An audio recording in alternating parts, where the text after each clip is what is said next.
So I'll try to give a brief overview of what generative models are. And then we'll walk from there, and I'll show an example about MR reconstruction.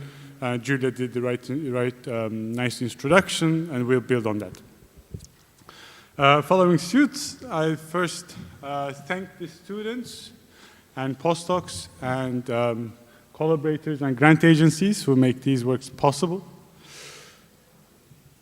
So the outline is I'll talk about the basics, and I'll once again say that generative models, deep learning is there, but everything did not start with deep learning. So I'll briefly talk about what generative models were before deep learning. Then I'll talk about the usual deep learning stuff. So for me, this is a generative model. It's a probabilistic model. On the left-hand side, you have the joint distribution. So let's go over the notation. So Y is my observation. And this observation can be the image itself, can be the noisy image, can be the undersampled image. And M, I'll set it as identity of interest. So that's the thing that I'm trying to get at. So that can be the clean image, that can be the segmentation, that can be the fully sampled image, that can be the truth behind the image itself, like the diagnosis or so on. Well, it's okay. Thank you. Okay. So Y can live in Rn. It can live in complex domain, where n is the number of pixels, for instance. M can live in, again, Rn. It can live in complex domain, or it can be segmentations. And I'm going to define two probabilistic terms there. One of them is the observation model, Py given M. And the other one is Pm. That's my prior model. So let's see what these examples are. And Py given M, the observation model, I'll also refer to it as a generation process, which basically means I take an M, I create a Y. Example, a good one is a segmentation. Here, M is my segmentation, the thing that I'm trying to get at, but I observe the images. So Y would be the CT images, the intensities, the Hounsfield units, the density of the tissue. So given M, I can actually generate a CT image. It's texture synthesis somehow. So the generation process would be, tell me what the object is, tell me what the usual density of that object is, and I'll build the Hounsfield unit for you. And I'll add some noise to it, and it will be wonderful. It will just look like a real CT image. And that's a segmentation. That's my prior knowledge of how organs should look like. In this case, for example, they look like this. I know what a kidney is. I know what a liver is. I should have an idea of what it should look like. Okay, that's my prior knowledge. Another example would be increasing the SNR of an image. So left, I have a high signal-to-noise ratio MR image that's zoomed in, so we see these beautiful details of the cluster. And on the right-hand side, I have the observation. That's a low signal-to-noise ratio image. So given this beautiful, clean image, I can add noise to it, and I can generate Y. Okay? Here, M, which is a clean image, is basically my knowledge of how normal MRI images should look like. Now, in this scenario, I can generate the observation. Going back to the observation is defined by a posterior distribution. And it's given by, and I'm sure you've seen this and many times until now, with the Bayes rule. Okay? So it's basically the ratio that's given right there. So the question that I ask myself is, okay, I have a prior about the M. I have a prior about the world itself. Now I see an observation. I have to update my belief. I have to think about what that model, the ground truth, the underlying reality should be, given the observation Y. And that's given by that posterior distribution here. And notice that it's quite different than discriminative modeling, which directly aims to solve this problem down there. So give me directly probability of M for a given observation. If I have many, many data sets, I can actually learn this mapping. I can actually learn this mapping right here, right? That's what we do with supervised learning. This is slightly different. I actually have error generation. I have a prior model. And my learning, or the end result of my prediction, is going from the observation to the image through the posterior distribution. Okay. That's actually harder than I thought. So posterior distribution is a distribution, and we know high-dimensional distributions are a little tricky.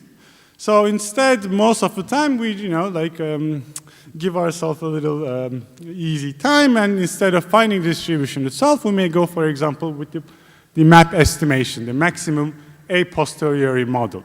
That basically means I have the posterior distribution right there, so Pm given y, and I maximize it with respect to m. Now, notice that that's exactly the same thing as maximizing the numerator of the Bayes rule. So I maximize Py given m, my generation process, times my prior. Why? Because the denominator does not depend on m. If I take the log of everything, then I end up with this nice formulation. Argmax with respect to m is sum of two terms, log of the generation process and log of the prior. Now this, if you're an optimization person, you immediately realize that this is nothing but data term plus a regularization. And if you need these Bayesian method papers from end of 80s, beginning of 90s, they constantly point to this.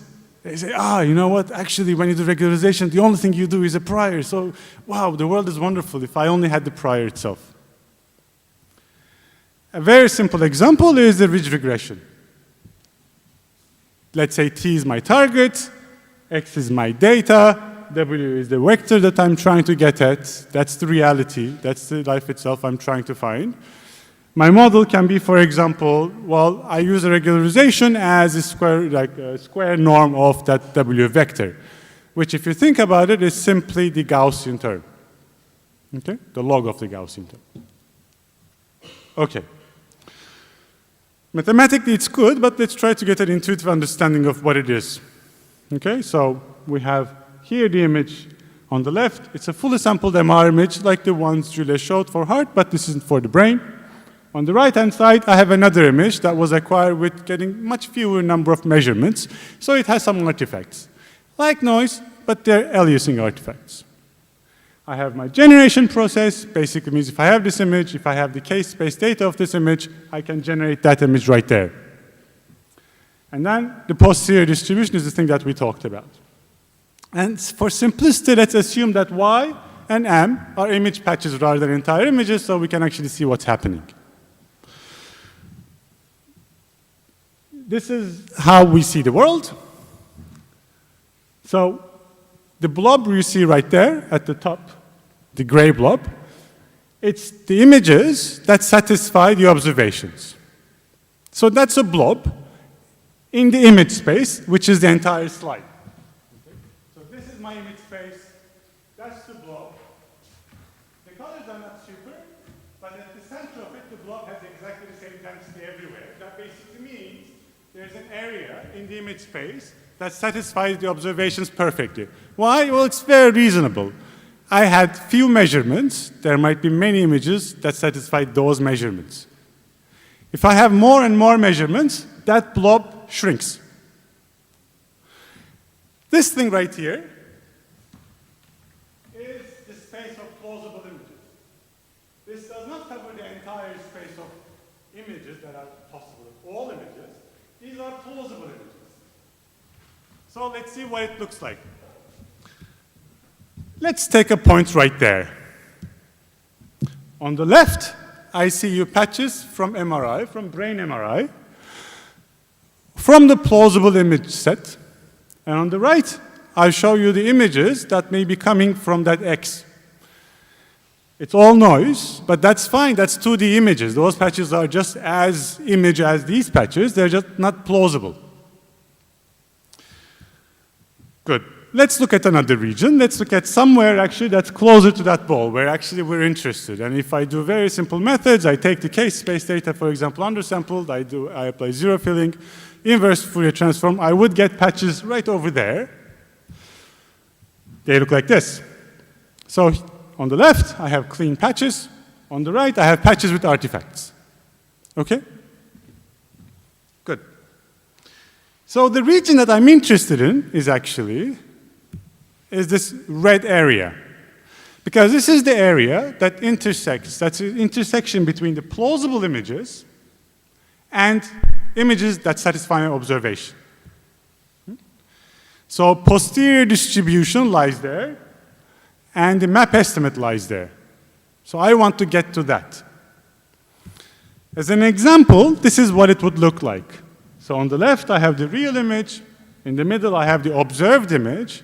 And if I do a really good job, on the right-hand side, you have the reconstructed image that's on that red region. That's the maximum of that red region, hopefully. Okay. Now we're going to talk about two things. One is how to construct that guy. That's the, this, whether you call it subset, space, manifold, I don't really care. And I'm sorry, I will use these terms interchangeably, just because of my ignorance. And then I will talk about how to get to that red region. Good. But before that, maybe a quick intuition why generative models are even interesting for image analysis. And there are really few reasons. One, the obvious question is, why would you deal with this M star while you can build a CNN that takes Y and spits out M star directly? Well, first, if I have prior knowledge on what I'm supposed to see, I can add robustness. Even if my observations are noisy, even if they're coming from slightly different observation models, generation processes, I can still solve this problem. Second, you add generalization to the entire system. You decouple your prior from your observation model. And that's strong. You're not just building a system that looks at one undersampled image or one noisy image or one set of images and then spits out one set of observations. So that goes beyond your labeled data set. How? By adding prior anatomical knowledge. Potentially, you need lower number of labeled examples because you don't have to learn everything about that regularizer in a supervised way. How? Basically integrating the immense amount of knowledge we have on anatomy, on physiology, on metabolic information. Like, we know these things, we studied these things over the years before deep learning. Sorry, you got it. That's easy.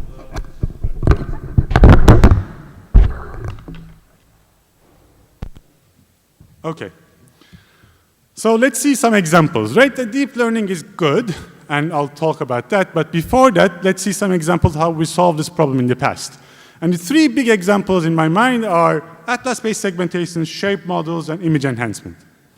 Atlas-based segmentations, the idea is quite simple, and there's enormous amount of work on it, by the way. Is you have a set of template images where you have the images and the segmentations, and those segmentations, some expert did it. At the center, you have this new image that I want to segment. What do? I take all these atlases, all these examples, I align them to my test image, I get my candidate segmentations, and I fuse them somehow to get the final segmentation. Fine. In the simplest terms, again, M, my segmentation, Y, my MRI image, PM are the pixel-wise prior models based on the aligned examples data sets. Remember, when I align those images at every point, now I know what I saw at that point in the atlas images. So I have a distribution there. And my M star is diffusion. Good. That's not the only example. Actually, possibly one of the first examples is the statistical shape models. Right? And I'm citing these works because, to the best of my knowledge, these two works were the first I applied them in medical images. Okay? So what do? I segment lots of hearts. I have these shapes. I have the vertices. Now I have a matrix that's n vertices by 3. Those are the coordinates in 3D. And I build a PCA model. I have the mean at the center. I have two modes. Left-hand side, -3 standard deviation. Right-hand side, 3 standard deviation. I can use, really clever things and very large number of mathematics in a paper to fit it in the image that I get a good segmentation. And the beautiful part of it is, because the segmentation is constrained with the model, it's really robust to noise. This was our bread and butter before deep learning came. And even after machine learning kicked in with random forest and deep learning, we still use this actually. Because you know what? When you apply some kind of hidden Markov model to the end results of a classifier, when you apply a CRF or an MRF model to clear up your model, to clear up your segmentation results, you actually apply these models. You have a statistical shape model behind. So you solve actually a generative process. Okay.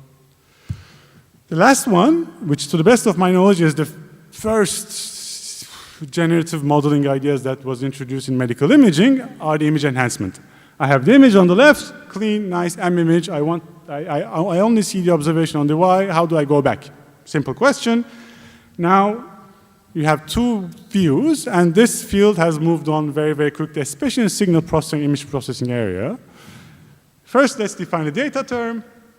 My data term is simply given by this. So E is any image encoding operator that can be undersampling, that can be adding noise, that can be whatever you want. I multiply my real image M with that and my observation. So I look at the difference between them.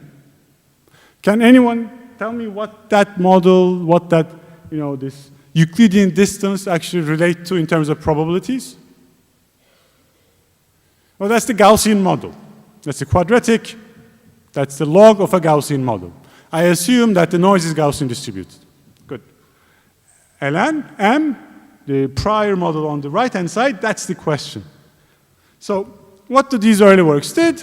They said, I'm a clever guy, I'm going to build a theory, and I'm going to build the prior. And my most generic prior will look like something like this. It's in the exponential family. It can be P norm. It doesn't have to be Gaussian. There's a matrix, and this is it. So let's give some examples to it before we actually analyze this. If I use the mean of my prior to be 0, if I set this funny-looking phi matrix, my sparsifying matrix for identity, if I use P as the 2, I'll end up with simple ridge regression. Great. Something a little bit more clever, I can say, you know what? I'll set mu to 0 again. Instead of identity, I will now use the gradient operator, the discrete version of it, the finite differences, for the sparsifying matrix, and I will use P equals to 1. Now I will really penalize this sparse model. Then I will end up with total variation. If I apply it in various things, that ends up being compressed sensing. Good. These are theoretical models. We can do a lot better than them. So the next big step was to say, why don't we just learn these models? So the ideas with the dictionaries came. This incredible idea that came at the same time as the restricted Boltzmann machines and deep leaf networks. The idea was, I will assume that my image is actually a linear combination of atoms. And these atoms, given by D, is a dictionary. Okay, it's the over-redundant dictionary. So I will say, my images should be, in theory, my M is composed of that. So D times alpha. Alpha is just the mixing coefficient. My encoding operator, the same noise model, but now my prior says that my alpha should be sparse. I should use as few atoms as possible to represent an image. Good. I can think of various other things. I can, instead of saying, I don't want to go into these overcomplete dictionaries and these sparse solutions and so on, I can say, let me think about the PCA. So I can say, D is my PCA matrix, alpha is the PCA code, then everything is solvable nicely. Okay. We'll see some examples for these when I talk about the MR reconstruction problem. Now let's talk about the unsupervised deep learning part. How does deep learning actually come in this entire scenario? And I will talk about density networks. Who heard of density networks? Who heard of variation autoencoders? Okay. This paper was mind-opening. So the prior model we had was this. Okay, we had the theoretical model, we had the linear models with the PCA, we were able to use atlases, we had sparse dictionaries. This was the scenario, this was the landscape. But deep learning, or neural networks in general, has actually alternatives. The idea is quite simple. It's based on the latent variable models. So I will represent the distribution of M, my prior, with this integral. Okay? So Z is my latent variable. It lives in RD, while my M lives in R capital D. And hopefully, with small d much, much smaller than my capital D. Because you know why? We looked at this model. So that curve, that sheet, actually lives in R3, or in this case, let's say it's in R3, but it's two-dimensional. So it's lower dimensional than the manifold, than the space it lives in. So graphically what it means is I have my latent space Z, I have my generation function that goes from now Z to M, and then I go to my image manifold, okay? And that's the image space that lives in RD, but it's a subset of RD, the capital D. Principal component analysis, the lovely thing that actually helps us understand everything because it's so easy to understand, is an example of this. Same model. Now, my generative model is simply a linear one. So I simply multiply Z with a U matrix, that's the PCA matrix, and I get the generative process, okay? So I go from the latent space to my image space. Now, who can tell me why that image space changed? Because it's a linear model. Nonlinear, linear. I simply, this U matrix simply takes this, rotates that, and that's it. That's the power of PCA. Simple to understand. The model, the transition, everything. So David McKay had this tremendous idea and said that in PCA, that's a linear model. And this happened in '95, okay? And the journal, that's actually quite interesting. No? The journal is not, it's not NIPS, it's not ICML, it's not Journal of Machine Learning Research, it's Nuclear Instrumentation Methods in Physics Research. Why not? So the idea was to go from linear to nonlinear. Why don't I parameterize that transition matrix that was linear over there at the top right-hand corner to something with a network? A network is a nonlinear function. It's, in theory, universal approximation function, so I can actually approximate any nonlinear model with it. So let me put that, and let me parameterize that with W, and that's the network weights. Okay? Everything stays the same. So now I have Z, that's coming from my prior distribution, which is actually, the unit normal distribution, that flows into the network, and then I end up with this generative model that goes from my latent space to my image space. What do I do? Well, I have to optimize the W. I have to optimize the network weights. Okay? So I have my samples that I see. Those are the samples that I will learn the prior model from. And N, the superscript, that represents the sample index. So I have to maximize that probability with respect to all samples. I have to maximize evidence, so I maximize with respect to W. Underneath, I just simply open that up. Now you'll immediately see that there is a slight issue there. That integral is over Z, and if Z is even 5-dimensional, that's not an integral you want to take.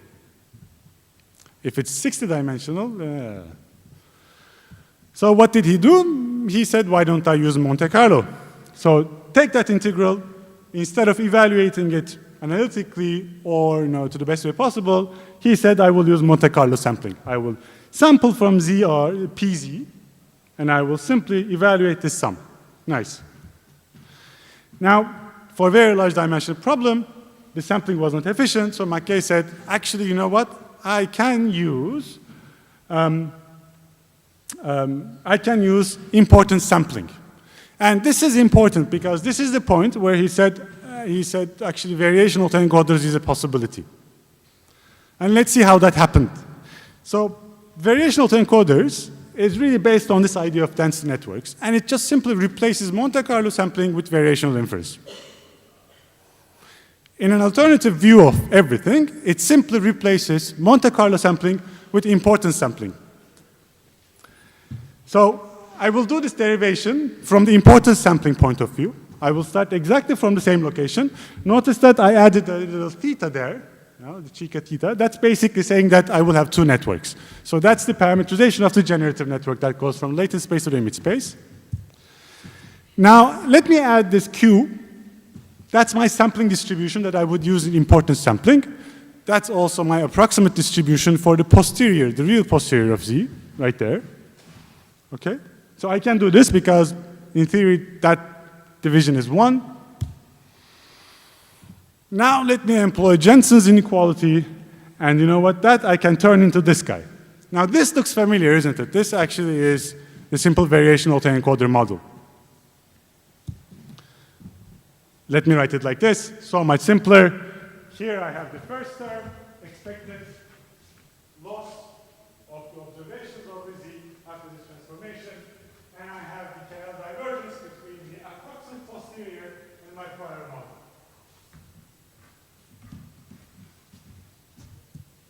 What is the difference between them? Well, you can derive everything, but this inequality here basically says that there is a difference between that guy and this guy. And lo and behold, that difference is simply the tail divergence between the approximate posterior and real posterior. So now we're back to the variational tempo.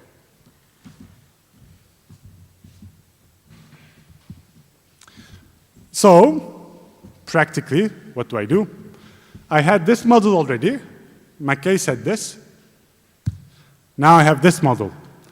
So I think the most interesting part of variational autoencoders say that, well, you know what? I can build just another network there that takes the image, spits out my approximate distribution.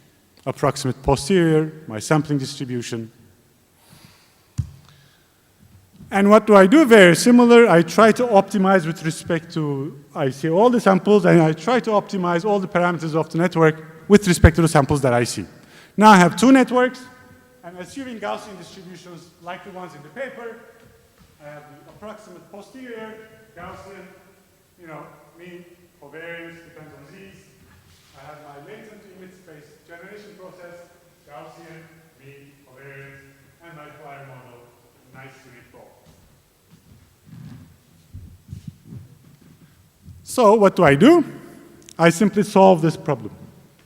Okay? And look, it's actually quite similar to the one McKay solved. Oh, you can look at it later. Let's not go into that. But it's quite similar. The one trick, McKay, when he minimized this, and I actually didn't go into that, but maybe some of you had the problem, is you have to differentiate through a Z which is stochastic. We know that you cannot do that. McKay said, well, you know what? Why don't I just set those Z's, fix them, and then I can differentiate over them. Here, they use a reparameterization trick that instead of having random Z's, it says random epsilons that we don't differentiate over, but we have the reparameterization of the distribution to the distribution that I want. And that I can differentiate over. Good. What does it look like? These are real patches from the images that I've shown. In the center, I see samples generated by a variational autoencoder. Just for comparisons, on the right-hand side, I have the samples generated with a linear model.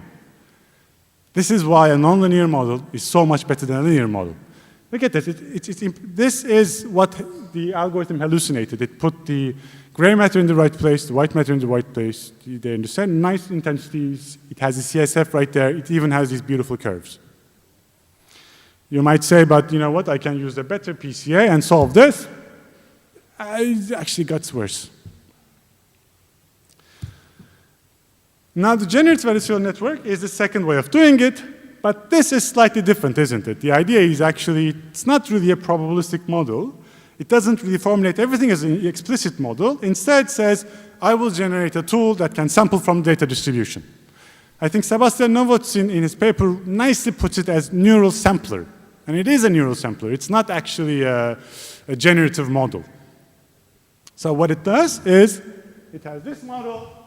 I have a network. I'm sure you know this much better than me. Take a Z, spit out a me, M, and then say if M looks real or not. Okay? And then you solve this at the top. You solve the original GAN problem. It's a two-player game. You minimize this, the min-max, or you can do the Wasserstein version of it from the Arjovsky et al., where you minimize something very similar, but derived in a much different way. Okay. Now, there's one thing. Previously, I had a network that takes the image and spits out my posterior distribution in the latent space. Here, I don't have it. Okay? Now, Georg, I think yesterday, talked about how to do it with minimization. There are also approaches that puts a network there and tries to find a Z. So those extensions exist. On the original model, they didn't. Good. So I will talk about now two different ways to use deep learning models, specifically focusing on one. So I will talk about how to optimize with them. You can also do prediction in the latent space. And then I will talk about this combination of PCA models with networks. That will be the related version. So the one that optimizes the deep learning priors, I will talk about our work from reconstruction with deep density priors. This work does it with variation autoencoders with a probabilistic model. You can take a completely probabilistic view and actually do it with a GAN as well. But let me focus on that because I'm a little bit more familiar with that one. Okay. MR reconstruction, colorful images, very useful modalities. I think Julia gave a very good introduction to it. I don't know if I have to give an introduction. I can use it in different organs. I can use it with different resolution. I can see various other things with this fantastic machine. Okay? It's a beautiful camera. MR acquisition is a process where the patient comes in and the machine spits out an MR image. Okay?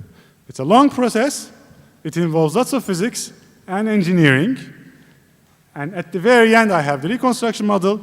I will sweep all of them under a carpet. If you have any questions, I think Ivan here can answer them. I will only talk about the very last part, the reconstruction part. Okay?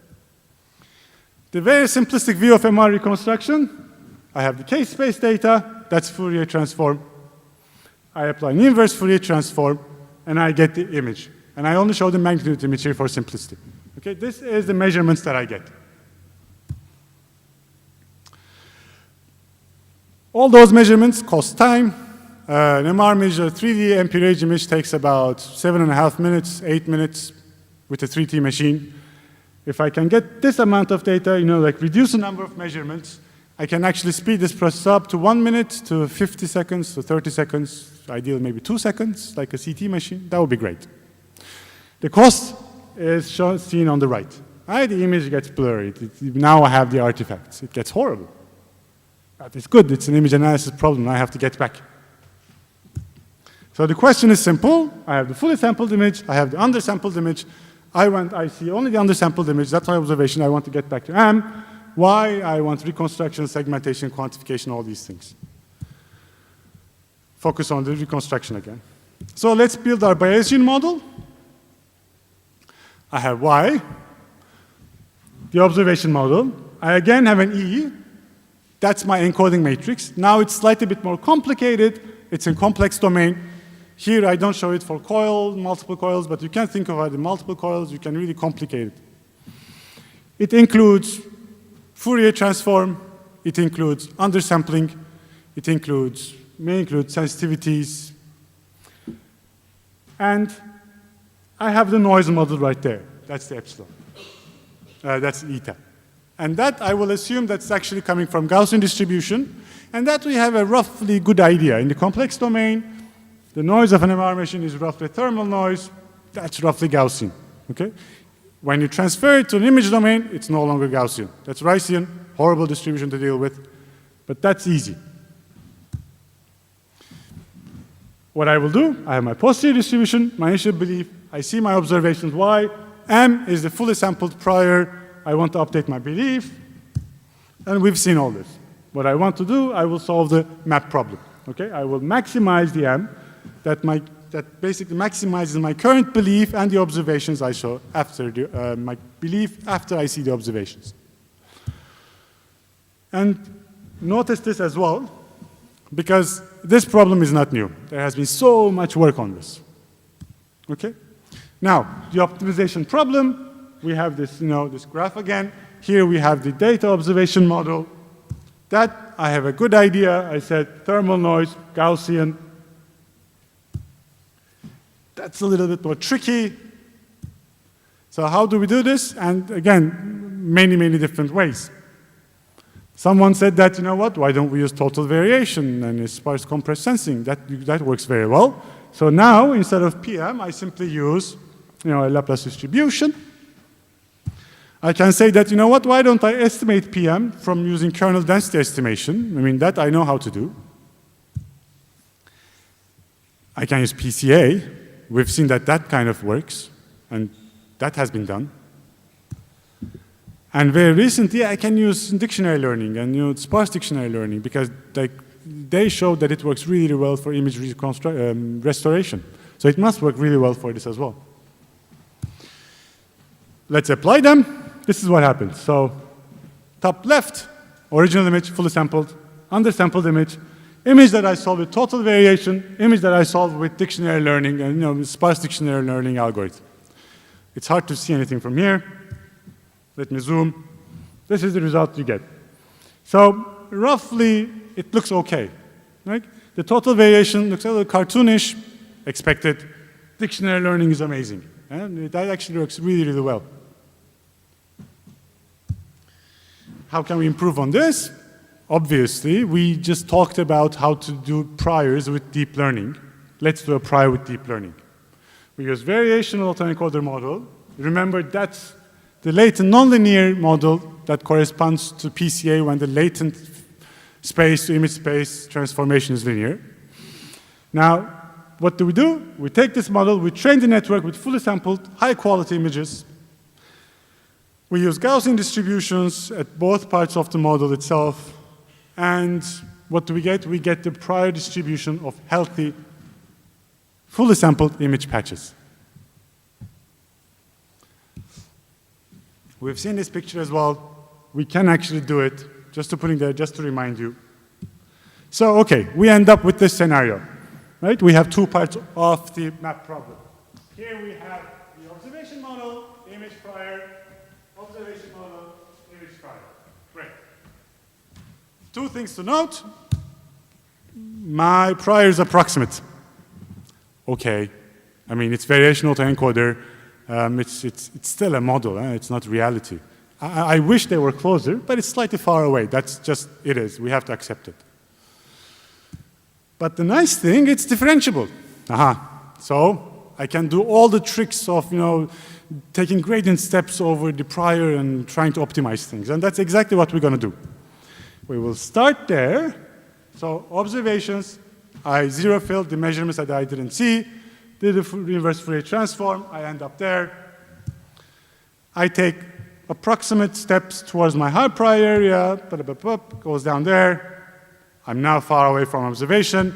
I will project it back to my observation space, do the same thing again a few more times, and then I will end up at a point that actually looks quite nice. Okay. And the gradient step is approximate because I wish we could take the gradient of the prior itself. We cannot. So what do? Well, we'll take the gradient of the elbow, the lower bound that we just showed that was used in the variational autoencoder. Okay? And that's okay, that's differentiable. Everything is a network. One thing to note here is there's something cheeky here because I take the derivative with respect to m, but it's a total derivative. It's not partial. That basically means I have to take the derivative with respect to z as well because you know what? Z was a function of m. That's the posterior distribution. That's the first network. What does it look like? Does this work? So I start from the original image, those small steps. I actually taking steps towards the high prior area. And if the projector was really good, you were going to see this flickering effect, which was the projection back to the observation model. But starting from undersampled image, I can actually get to a good, fully sampled image. So let's compare it with what we had. These were the images. Let's look closely. So for comparison, I added something there. Let me explain this guy. So this guy is called ADMM net. So this is a feed-forward network. It doesn't use priors. It doesn't use generative modeling. What it does is it takes an undersampled image, loads it to a network, gets a fully sampled image. It's not too bad. It's actually perhaps similar to the dictionary learning model, no? But look at one thing, and that's the interesting part. At the top, well, maybe I can use mouse here, if I can get it. Can you? Yes. Look at this little triangle. Obviously, it's lost in the undersampled image. Obviously, total variation kind of like smudges around it. The dictionary learning is trying to get it, but it's not as good. And the ADMM-net does something similar. But if I add prior, that entire block is too big of an area to be brain at the cortex. And prior knows this. And it puts the triangle there. Numbers, that's how you do things now. I show the RMSE, that's the one, the root mean squared error, we know this. I also show CNR, which is something that's really interesting in medical imaging. That's contrast to noise ratio. Who knows CNR? So that's contrast to noise ratio. If I want to do segmentation, for instance, that's kind of the difference in intensities between the two objects that are close by. Okay? That's really important because I do image analysis with that thing. And then what we see is if I use prior model that I learned for the brain images, I can get really low RMSE values. Great. And I can get really high CNR values. So really good contrast to noise ratio. I can do good segmentation with them. Good. So let's go back and analyze a little bit more. And this is why by the way, I love submitting to journals instead of conferences. This is actually a reviewer who suggested doing this same analysis. I will talk about it. They basically said that, yeah, but you haven't shown the value of decoupling. Why don't you show it? Right, we had to. So we went back in the literature and to see if anyone did this. And you know what? The Nature paper Julia mentioned actually did this. So this is the model they had. Take complex data, learn Fourier transform for some good reason, and go back to the sample image. Good, wonderful. Now, what I show here is, remember this training, you have to train this entire thing. And in training, you have to have undersample data, full sample data. That means you have to assume an undersampling pattern. Now, what they did was, they did this beautiful analysis, which I'm sure a reviewer asked. They actually changed the undersampling pattern slightly during test time. So it diverged from the undersampling pattern they use in training data. And, quoting them, their error increased gracefully. That's the error in trajectory. That's the root mean square. When I deviate, it goes back. Expected. We said, okay, maybe that's that algorithm because they learned Fourier transform for some reason. Why don't we do the same thing with our model? Because we were dealing with this ADMM-net, which is a really, really good algorithm. So you know what? We said, okay, let's try a few scenarios. The first thing, we have the fully sampled image, and we have the radial undersampling pattern seen in the right up there, and we have the Cartesian undersampled at the same number of measurements. Okay? And what I do is I train my ADMM-net with radial sampling. And then I apply it to Cartesian reconstruction. These are the error maps. It was amazingly well for the model that it's trained for. Not so well for the model that was not trained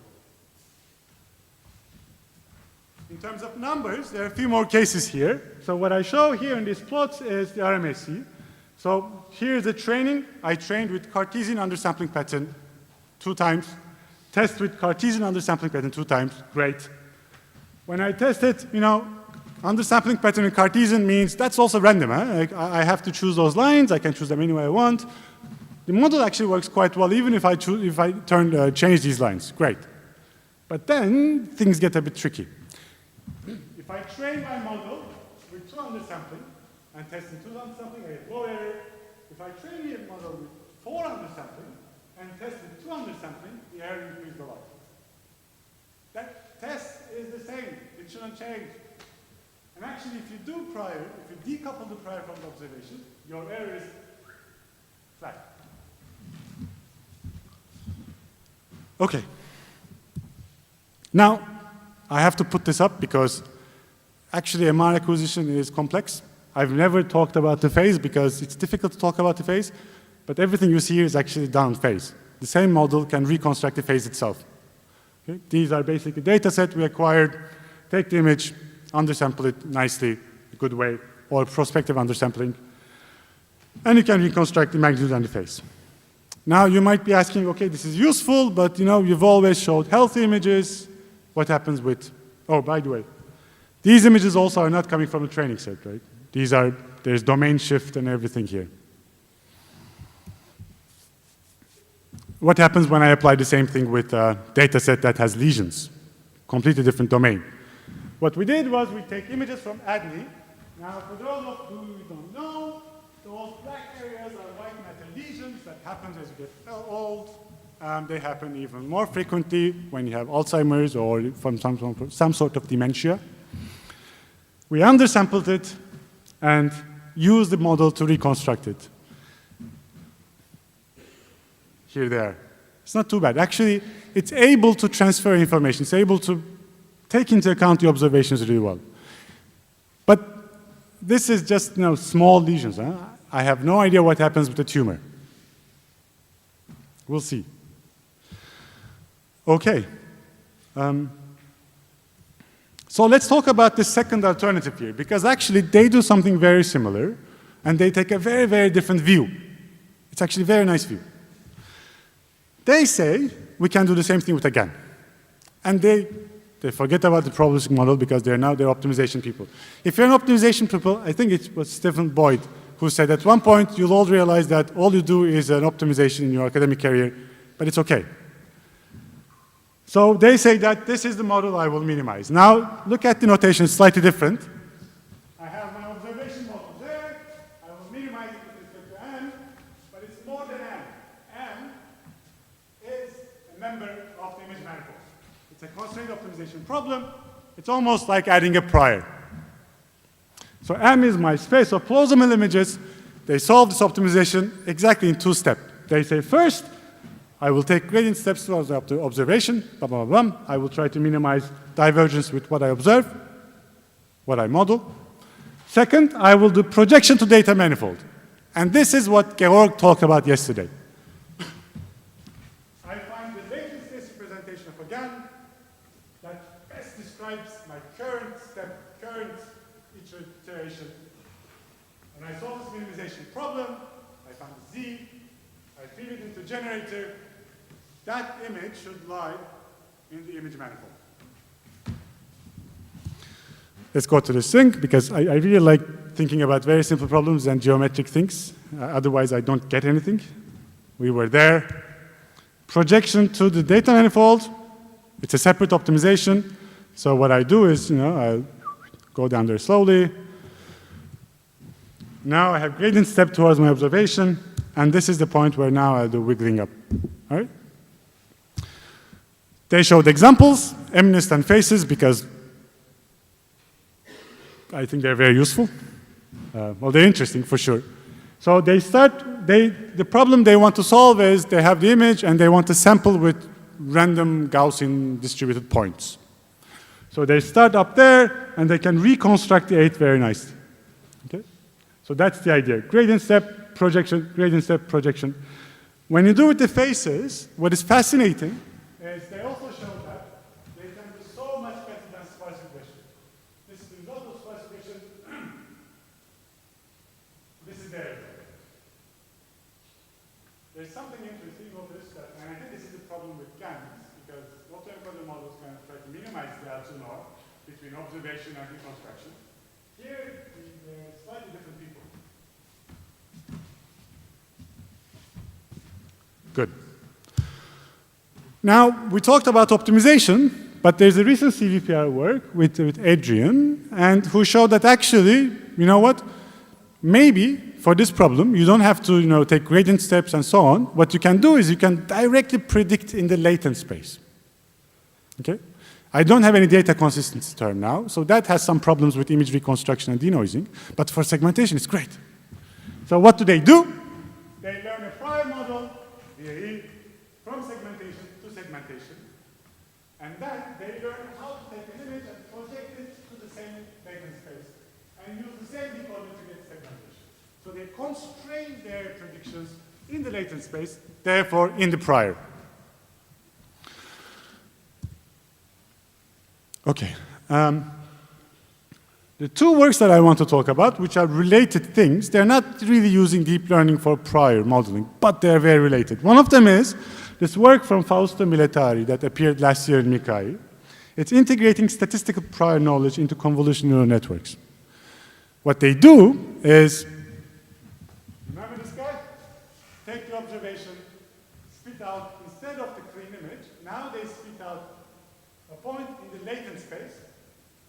and then they put us PCA right here. That's clever. Because then they use the linear model of the PCA, constrain their prediction to the shape space, and get really, really accurate things. Now we implemented this actually, and it works really nicely. Even if you have noise, even if you have like horrible data, biases, and so on, it works.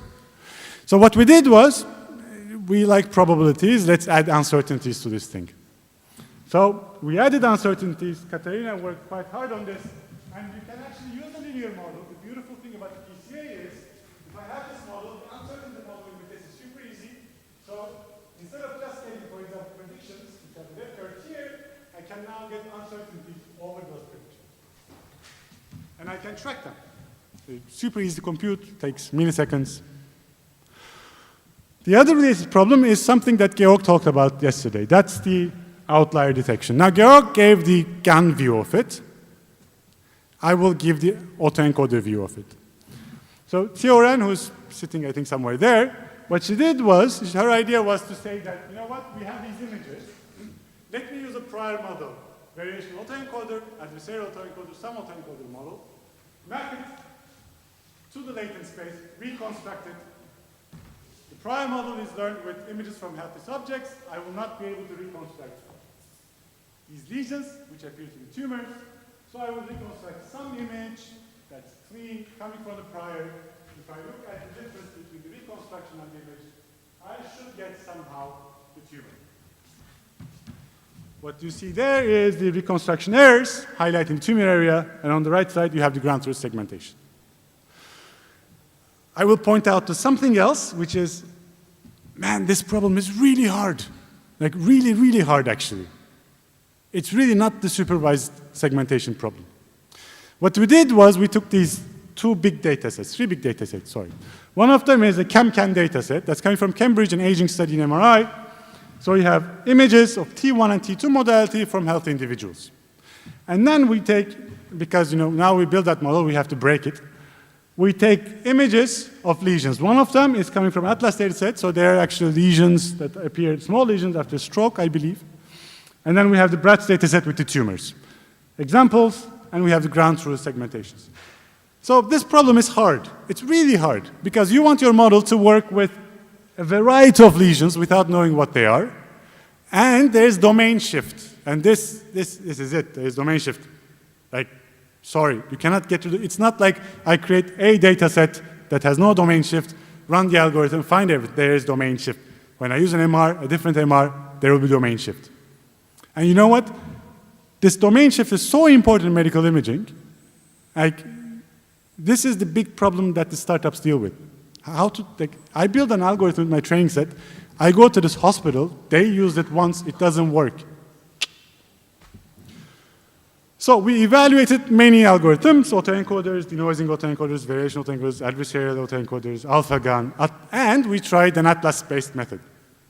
Actually, that's a method that, because no PhD student now wants to work with atlas-based stuff, I had to write it. And you can, with current tools, you can write it in 2 hours. That's just before the deadline. Guess which one performed the best? It's the atlas-based methods. You know the curve there at the very top? That's atlas-based with linear registration with a very simple EM-based algorithm using GMM. That's re-implementation of a colleague Kuhn van Lemput's work that he published in 2001. That beats the deep learning so well that, and this is why it's interesting. This problem is super interesting. It's really, really cool. It's really hard. Anyway, I think I promoted this problem enough.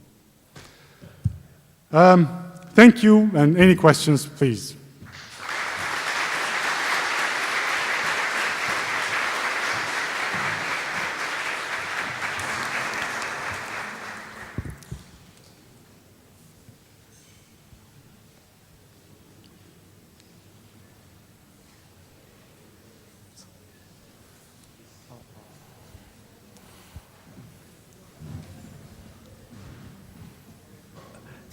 Just carry to the next step from your DDP. Can you suggest how much more data should we acquire to achieve something acceptable? With the DDP, like in general? Or in general? I don't know. I think for the brain images, like here we use the HCP dataset, for example, to train it, so that's 700 images, roughly. For the healthy anatomy, I think you get really good with that. If you use more, it will get better, but I think the main problem is with the lesions and with the domain shift, again, in that problem as well. So I think the problem is maybe not getting more and more data, but maybe it's time to think about how to really tackle this domain shift problem. Because I can reconstruct HCP images really well. They're useless, but...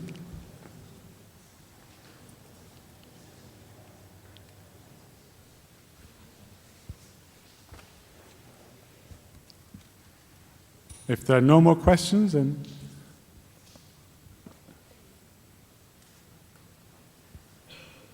Okay, thank you very much.